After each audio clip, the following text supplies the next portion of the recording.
Hi friends, എല്ലാവർക്കും നമ്മുടെ ചാനലിലെ പുതിയ വീഡിയോയിലേക്ക് സ്വാഗതം. ഞാൻ തന്നെയാ. ഏവർക്കും എൻ്റെയും എൻ്റെ കുടുംബത്തിൻ്റെയും ബലിപെരുന്നാൾ ആശംസകൾ. ഇന്നെനിക്ക് ഗഫൂർക്ക എല്ലാ വർഷവും നമുക്ക് ഭക്ഷണം തരും ഗഫൂർക്ക. അപ്പം ഇന്ന് ഗഫൂർക്കൻ്റെ വീട്ടിൽ നിന്ന് നല്ല ആർഭാടമായിട്ടുള്ള ഭക്ഷണമായിരുന്നു ഞങ്ങൾക്ക് ഉണ്ടായിരുന്നത്, കിട്ടിയിട്ടുണ്ടായിരുന്നത്. അത് ഞാൻ വീഡിയോ എടുക്കാൻ വിട്ടുപോയിട്ടോ, അപ്പോൾ അതിനെ ക്ഷമിക്കുക. പക്ഷേ നല്ല ഫുഡായിരുന്നായിരുന്നു. പിന്നെ എൻ്റെ മകൾക്ക് വയ്യ, അപ്പോൾ അതുകൊണ്ട് ഞാൻ അങ്ങനെ ഒരുപാട് ആർഭാടമായിട്ട് ഒന്നും ചെയ്തില്ല. അതാണ്. പിന്നെ എനിക്ക് ഒരു കാര്യം പറയാനുള്ളതെന്ന് വെച്ചാല്, ഞാന് എനിക്കിഷ്ടമുള്ള പല കാര്യങ്ങളും ഞാൻ വീഡിയോയിലൂടെ ഞാൻ ഷെയർ ചെയ്യുന്നുണ്ട്. ഇപ്പൊ ഞാൻ ലേറ്റസ്റ്റ് ആയിട്ട് ഞാൻ ഒരു വീഡിയോ ഇട്ടിട്ടുണ്ടായിരുന്നു. നമ്മള് ഓരോ ഓരോ വിശ്വാസത്തിനും അതിൻ്റെതായ ഓരോ കാര്യങ്ങളുണ്ടല്ലേ. അപ്പം എന്തിനാണ് നിങ്ങൾ ഞങ്ങളുടെ കാര്യങ്ങളൊക്കെ പറയുന്നതെന്ന് പറഞ്ഞിട്ട് ഞാൻ ഒട്ടും പ്രതീക്ഷിക്കാത്ത ഒരു വ്യക്തി എനിക്കൊരു കമന്റ് ഇട്ടപ്പോൾ ഞാൻ ആശ്ചര്യപ്പെട്ടു പോയി. അതൊരു വല്ലാത്തൊരു ഈഗോയാണോ എന്നൊരു സംശയം പോലും തോന്നിക്കുന്ന രീതിയിലായിരുന്നു ആ കമന്റ് എനിക്ക് വന്നത്. അതും ബുദ്ധിയും വിവേകവുമുള്ള ഒരാള്, ഞാൻ ആത്മാർത്ഥമായിട്ട് സ്നേഹിക്കുന്ന ഒരു ഒരു ഒരു ഒരു വിഭാഗം ആളുകളിലെ ഒരാളാണ് ഇങ്ങനെ എനിക്കൊരു കമന്റ് ഇട്ടിരിക്കുന്നത്. അതെനിക്ക് ഒട്ടും പിന്നെ അക്സെപ്റ്റ് ചെയ്യാൻ പറ്റിയിട്ടില്ല. കാരണം എത്രയോ പേര് എന്തൊക്കെയോ കമന്റ്സ് ഇടുന്നു, എന്തെല്ലാം പറയുന്നു. നീ എന്തിനാണ്, ഞങ്ങൾക്കറിയില്ലേ, ഇവിടെ ഒരുപാട് ആളുകളുണ്ട്, നിസ്കരം പറഞ്ഞു തരാനൊക്കെ ഞങ്ങൾക്കൂടെ ഒരുപാട് ആളുകളുണ്ട്, നീ എന്തിനാ അത് പറയണം എന്നൊക്കെ പറഞ്ഞു.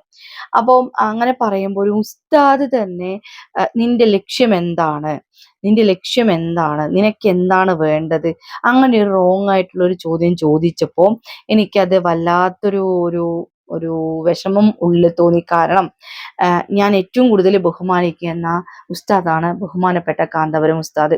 ആ ഉസ്താദ് വളർത്തി വലുതാക്കിയ, അല്ലെങ്കിൽ ആ ഉസ്താദ് ഒരു ഒരു പറ്റം വിദ്യാർത്ഥികൾക്ക് വേണ്ടി പിന്നെ ഈ പ്രായത്തിലും അദ്ദേഹം ഒരുപാട് കാരുണ്യ പ്രവർത്തനം ചെയ്യുന്നുണ്ട്. അദ്ദേഹം ഓടി നടന്ന് ചെയ്യുന്നു എന്നതല്ല, അദ്ദേഹം പറയുമ്പോൾ അത് ചെയ്യാൻ ഒരുപാട് ആളുകളുണ്ട്. കാരണം എന്തുകൊണ്ടാണ്? ഉസ്താദ് ഒരു ജെനുവിനായ ഒരാളാണ്, ഒരു സത്യസന്ധനായ ഒരാളാണെന്ന് പറഞ്ഞത് കൊണ്ട് തന്നെയാണ്. അപ്പൊ അങ്ങനെ ഒരാളിന്റെ ഒരാളെ ഞാൻ എത്രത്തോളം ബഹുമാനത്തോടെ കാണുന്നു. അതിലെ ഒരാള് ഇങ്ങനെ ഒരു കമന്റ് ഇട്ടപ്പോൾ എനിക്ക് വല്ലാത്തൊരു വിഷമം തോന്നി. ഞാൻ ആ കമന്റ് ഇടില്ല, ആ ഒരു വീഡിയോ ചെയ്യില്ല വിചാരിച്ചു. പക്ഷെ ഇതെല്ലാവരും അറിയണം. കാരണം എനിക്കൊരു ഉദ്ദേശവുമില്ല. എൻ്റെ വീട് ഇവിടെ പാലക്കാട് തന്നെയാണ് എൻ്റെ വീടുള്ളത്.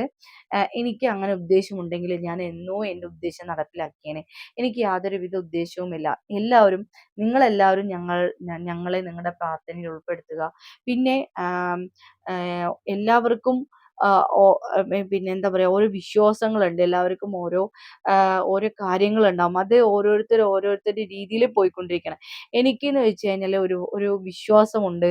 അതെനിക്ക് എങ്ങനെ പറഞ്ഞറിയിക്കണമെന്ന് എനിക്കറിയില്ല. അപ്പോൾ എനിക്ക് എൻ്റെതായ കാര്യങ്ങളാണ് ഞാൻ എൻ്റെ ചാനലിൽ ഞാൻ അറിയിക്കുന്നത്.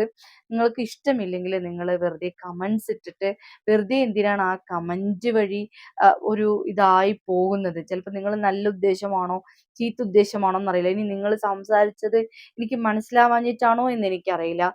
ഞാൻ എന്നിട്ട് അപ്പം തന്നെ കമന്റ് ഇട്ടിട്ടുണ്ടായിരുന്നു. എനിക്ക് ഞാൻ ബഹുമാനപ്പെട്ട AP ഉസ്താദിനെ ബഹുമാനിക്കുന്നത് പോലെ തന്നെ നിങ്ങളെയും ഞാൻ ബഹുമാനിക്കുന്നു. നിങ്ങളുടെ ഉദ്ദേശം എന്താണ് എന്നായിരുന്നു ഞാൻ തിരിച്ച് കമന്റ് ഇട്ടത്. അപ്പോൾ എന്ത് തന്നെ ആയാലും നിങ്ങളത് ആ ഉദ്ദേശം എന്താണെന്ന് എന്നെ അറിയിക്കണം. കാരണം ഞാൻ ബഹുമാനിക്കുന്ന, ഞാൻ റെസ്പെക്റ്റ് ചെയ്യുന്ന, ഞാൻ വിശ്വസിക്കുന്ന ഒരു കൂട്ടം ആളുകളുണ്ട്. അവരെക്കുറിച്ച് ഞാൻ വീഡിയോ ചെയ്തുകൊണ്ടേയിരിക്കും. അതിന് ആരെന്ത് വന്ന് എതിർത്താലും കാര്യമില്ല. കാരണം ഞാന് ജെനുവിൻ ആയിട്ട് ഞാൻ ഓരോ വീഡിയോസ് ചെയ്യുന്നു, ഓരോ കാര്യങ്ങൾ ചെയ്യുന്നു. അത് ഒന്നോ രണ്ടോ ആളുകൾക്ക്, ഇപ്പൊ ഒരു 100ൽ 2% ആളുകൾക്കേ അത് ഇഷ്ടപ്പെടാകുകയുള്ളൂ. അത് നമ്മള് മൈൻഡ് ആക്കുന്നില്ല. പക്ഷേ ഞാൻ വിശ്വസിക്കുന്ന ഒരു ഒരു ആളുകളിൽ നിന്നും ഇങ്ങനെ ഒരു കമന്റ്സ് വരുമ്പോൾ നമുക്കത് പൊരുത്തപ്പെടാൻ സാധിക്കുന്നില്ല. അപ്പോ ഞാന് ആ ഒരു വീഡിയോ അത് ഞാന് ഇങ്ങനെ ഒരു കാര്യം ഞാൻ ഈ വീഡിയോയിലൂടെ പറയാന്ന് വിചാരിച്ചിട്ടാണ് ഇന്ന് ഞാൻ ഇവിടെ വന്നിരിക്കുന്നത് കേട്ടോ. അപ്പം എല്ലാവർക്കും ഇത്രയേ ഉള്ളൂ. ഞാൻ പ്രതീക്ഷിക്കാത്ത ആളുകളിൽ നിന്നുമുള്ള ഇങ്ങനൊരു കമന്റ് കിട്ടിയപ്പോൾ എനിക്ക് വല്ലാത്തൊരു വേദന തോന്നി. ഇതേപോലെ തന്നെയാണ് ഞാനന്ന് അറിവിൻ നിലാവ് ഉസ്താദിന്റെ വീഡിയോ ചെയ്തപ്പോൾ എനിക്കൊരു ഭീഷണി വന്നത്. അതായത് ഇനി 10 ബരിയത്ത് വന്നു കഴിഞ്ഞാൽ നിന്റെ കാല് ഞാൻ തല്ലി ഓടിക്കും. നീ ഇനി ഇവിടേക്ക് വീഡിയോ എടുക്കാൻ വരണ്ട, നീ ഇവിടെ സംസാരിക്കാൻ വരണ്ട എന്ന് പറഞ്ഞ് എന്നെ ഭീഷണിപ്പെടുത്തിയ ഒരു കൂട്ടം ആളുകളുണ്ട്. പക്ഷെ ഞാൻ ഇതുവരെ അത് പുറത്ത് വിട്ടിട്ടുണ്ടായിരുന്നില്ല. പക്ഷെ ഞാനിതിപ്പോ പുറത്ത് വിടുന്നത് എന്താന്ന് വെച്ച് കഴിഞ്ഞാല്, ഇതറിയണം. ഇത് കുറച്ചു പേരെങ്കിലും അറിയണമെന്ന് വിചാരിച്ചുകൊണ്ടാണ് ഞാൻ ഈ വീഡിയോ നിങ്ങളുടെ മുന്നിലേക്ക് എത്തിക്കുന്നത്. കാരണം ചില ആളുകള് ഈഗോ മൂലം നമ്മളെ പോലും നമ്മൾ എന്താണെന്ന് മനസ്സിലാക്കാതെ, നമ്മുടെ വീഡിയോസ് ഒന്നും കാണാതെ നമ്മളെ കുറിച്ച് കുറ്റം പറയാനായി വരുന്ന കുറച്ച് പേരുണ്ട്. ദയവ് ചെയ്ത് ഒരു വീഡിയോ കാണുമ്പോ ഞാൻ ഫസ്റ്റ് മുതലിട്ട വീഡിയോയോ അല്ലെങ്കില് ഞാൻ എന്താണെന്ന് അറിയണമെങ്കിൽ എൻ്റെ വീഡിയോ കാണുക. എന്നാലേ ഞാൻ എന്താണെന്ന് നിങ്ങൾക്കറിയാൻ സാധിക്കുള്ളൂ. അല്ലാതെ നിങ്ങള് ചുമ്മാ ഏതെങ്കിലും ഒരു വീഡിയോ കണ്ടുകൊണ്ട് എന്നെ വിലയിരുത്താൻ ശ്രമിക്കരുത് എന്നാണ് എനിക്ക് ഈ ഒരു അവസരത്തിൽ പറയാനുള്ളത്. അപ്പോൾ എനിക്ക് അന്നൊരു ഭീഷണി വന്നതുപോലെ ഇനിയും എനിക്ക് ഉസ്താദുമാരിൽ നിന്നും ഭീഷണി വരാതിരിക്കാനായിട്ട്, ഉസ്താദുമാരെ ബഹുമാനിക്കുന്ന ഒരു വ്യക്തിയാണ്.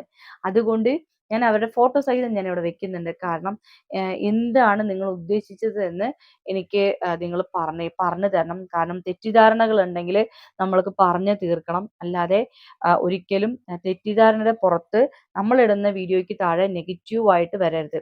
അത്രേ എനിക്ക് പറയാനുള്ളൂ. അപ്പോൾ ഇന്നത്തെ വീഡിയോ ഞാനിവിടെ വൈൻഡ് അപ്പ് ചെയ്യാണ്. ദയവ് ചെയ്ത് ഓ ഏതൊരു വ്യക്തിയും ആ വ്യക്തി എന്താണെന്ന് പോലും അറിയാതെ ആ വ്യക്തിയുടെ വീഡിയോയ്ക്ക് താഴെ വന്ന് നെഗറ്റീവ് അടിക്കുന്ന ചില ആളുകൾക്ക് വേണ്ടിയിട്ടുള്ളതാണ് ട്ടോ ഈ വീഡിയോ പ്രത്യേകിച്ചിട്ട്. കാരണം ഞാനന്ന് എന്നെ ഭീഷണിപ്പെടുത്തിയ ചില ആളുകളുണ്ട്. അവരൊക്കെ ഇപ്പൊ പത്തി മടക്കി ഇരിക്കുന്നുണ്ട്. പക്ഷേ ഞാനൊന്ന് ശ്രമിച്ചാൽ ആ ഭീഷണിപ്പെടുത്തിയ ആളുകളെ എനിക്ക് മുന്നോട്ട് കൊണ്ടുവരാൻ എനിക്ക് അറിയാഞ്ഞിട്ടല്ല. പക്ഷേ ഞാനും കുട്ടിയും കുടുംബവും ഒക്കെ ആയിട്ട് ജീവിക്കുന്നതാണ്. എൻ്റെ മകൾക്ക് വയ്യാത്തതാണ്. എനിക്കും വയ്യാത്തതാണ്. അതുകൊണ്ട് എനിക്കൊരു ഫൈറ്റിന് പോവാനൊന്നും എനിക്ക് താല്പര്യമില്ല. അപ്പൊ ദയവ് ചെയ്തുകൊണ്ട് എന്നെ വെറുതെ വിട്ടേക്കൂ. ഞാൻ എൻ്റെ ഇഷ്ടത്തിൽ ജീവിച്ചോട്ടെ. ഞാന് തമ്പുരാന്റെ അല്ലെങ്കിൽ പടച്ച റബ്ബിന്റെ കാര്യങ്ങൾ പറയുന്നു. ഞാൻ നിസ്കാരത്തിന്റെ കാര്യം പറഞ്ഞു. ഞാൻ ഖുർആൻ വായിക്കുന്നു. അല്ലെങ്കിൽ ഞാന് തട്ടമിട്ട ആളുകളുമായിട്ടുള്ള ഫോട്ടോ എടുക്കുന്നു. അല്ലെങ്കിൽ ഉസ്താദുമാരുടെ വീഡിയോ ചെയ്യുന്നു. അതുകൊണ്ട് എന്താണ് നിങ്ങൾക്കൊക്കെ വരാൻ പോകുന്നത്? എനിക്കറിയില്ല. ഉസ്താദുമാര് എത്ര ഉസ്താദുമാരാണ് നമ്മുടെ കടയിൽ വന്ന് ചായ കുടിച്ചും ഉണ്ണിയപ്പം കഴിച്ചും നമ്മളോട് നല്ല രീതിയിൽ സംസാരിച്ചും പോയ എത്ര പേരുണ്ടെന്നറിയോ? അവരൊക്കെ നമ്മളെ റെസ്പെക്ട് ചെയ്തിട്ടേ സംസാരിച്ചിട്ടുള്ളൂ. അല്ലാതെ നിങ്ങളെ പോലെ കുത്തിത്തിരിപ്പ് ഉണ്ടാക്കാനായിട്ട് 100-ൽ ഒരാൾ ഉണ്ടാവുമെന്ന് എനിക്കറിയാം. പക്ഷേ ഞാൻ ഒട്ടും പ്രതീക്ഷിച്ചതല്ല ഇങ്ങനെയൊരു ആള് നമ്മുടെ അടുത്ത് വന്ന് ഇങ്ങനെ ഒരു കമന്റ് ഇടുമെന്ന്. അതെനിക്ക് നെഗറ്റീവായിട്ട് തോന്നിയത് കൊണ്ടാണ് ഞാൻ ഇങ്ങനെ ഒരു വീഡിയോ ചെയ്യുന്നത്. അതേപോലെ ഞാൻ പറഞ്ഞില്ലേ, പത്തവരെയും പോയ സമയത്ത് എന്നെ ഭീഷണിപ്പെടുത്തിയ ആ വ്യക്തി ആ വ്യക്തിക്കും കൂടിയിട്ടുള്ളതാണ് ഈ വീഡിയോ. കാരണം ഞാനൊക്കെ ഒരുപാട് റെസ്പെക്ട് ചെയ്യുന്ന ആളുകളാണ് എല്ലാ ഉസ്താദുമാരും. അത് ഞങ്ങൾ നേരിട്ട് കണ്ടതുമാണ്. അപ്പം അറിവിൻ നിലാ ഉസ്താദിന് ഒരുപാട് വിഷയങ്ങൾ വന്നപ്പോഴും ഞാൻ ആ ഉസ്താദിനെ ചേർത്ത് അല്ലെങ്കിൽ ആ ഉസ്താദിന് വേണ്ടി ഞാൻ സംസാരിച്ചിട്ടേ ഉള്ളൂ. കാരണം ഉസ്താദ് എന്താണെന്നുള്ളത് ഞാൻ പോയി കണ്ടൊരു സത്യമാണ്. അതുകൊണ്ട് എനിക്ക് ഉള്ളിലൊന്ന് വിചാരിച്ച് പുറത്തൊന്ന് പറയാൻ എനിക്കറിയില്ല. അപ്പൊ ഇന്നത്തെ വീഡിയോ ഞാൻ ഇവിടെ വൈൻഡ് അപ്പ് ആക്കാണ്. നന്ദി, നമസ്കാരം.